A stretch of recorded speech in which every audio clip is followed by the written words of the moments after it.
On va comparer notre cerveau à un super ordinateur. D'accord. Or, ce super ordinateur a une fonctionnalité incroyable, celui du tri d'informations. Chaque nuit, il va trier les informations qui sont importantes et les informations pour les mettre ensemble. Un peu une sorte de défragmentation.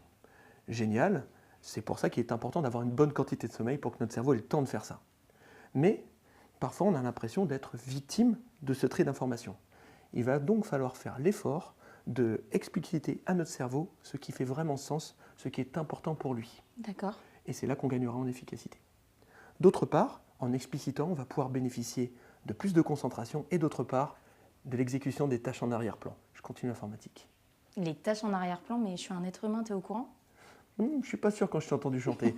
Ceci étant dit, les tâches en arrière-plan, tu les fais tous les jours. Tu les fais par exemple quand tu es sous la douche, tu as une super idée et tu cours sortir pour noter sur ton téléphone de peur de l'oublier. Ton cerveau continue de fonctionner alors que tu es en train de faire autre chose. D'accord. Mais quand c'est un petit peu moins évident, en fait, comment on fait? C'est effectivement ça, ça peut arriver. Alors on va utiliser une autre compétence, la curiosité. D'accord. Tu as un exemple? Moi j'ai un exemple logique. Comme tu le sais sûrement, des études ont montré que c'est beaucoup plus facile d'apprendre une langue lorsqu'elle est dans le cadre d'une relation amoureuse avec une personne de cette langue. Sympa. Ça a pu t'arriver dans ta vie.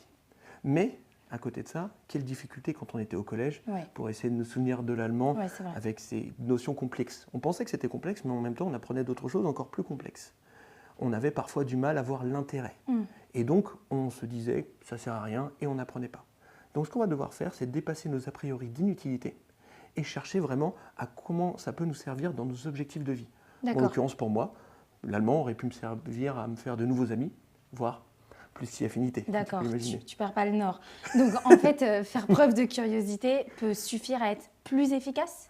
Ça sera une bonne base. Et on va rajouter un autre aspect de notre cerveau, c'est le goût de notre cerveau pour les petits succès grâce au réseau de la dopamine. Super.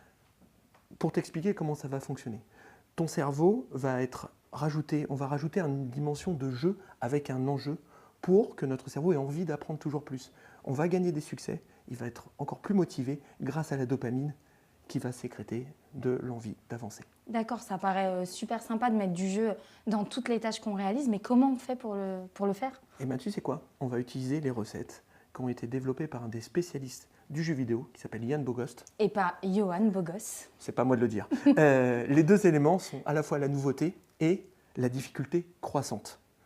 Pour t'expliquer en pratique comment ça se passait. Imagine que tu dois faire une présentation super importante sur un sujet que tu ne maîtrises pas vraiment, devant des gens dont tu sais qu'ils ne vont pas être très réceptifs. Situation un peu inconfortable. Ah ouais, c'est peu de le dire. Et je pense que c'est une situation que tu as déjà vécue. Justement, dans ces situations, comment tu fais pour préparer ces interventions? Alors déjà, je vais attendre la dernière minute pour m'y mettre. Après, je vais lire compulsivement mes notes pendant la présentation, donc pas dingue. Et alors, je te raconte pas la dose de stress. J'imagine bien. Donc, pour changer un peu les choses, on va essayer de voir, on va rajouter la curiosité et le jeu avec de l'enjeu.